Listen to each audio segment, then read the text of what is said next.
ప్రజాదళం news నేటి వార్తల ముఖ్యాంశాలు. National herald case.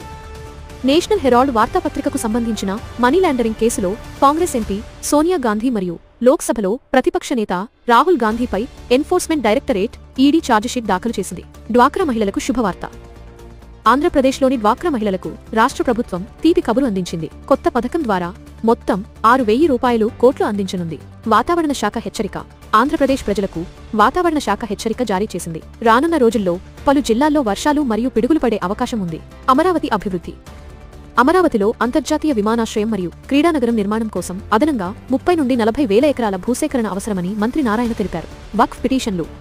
వక్ఫ్ బోర్డుకు సంబంధించిన పిటిషన్లపై సుప్రీంకోర్టు నేడు విచారణ చేపట్టనుంది. పంజాబ్ కింగ్స్ విజయం.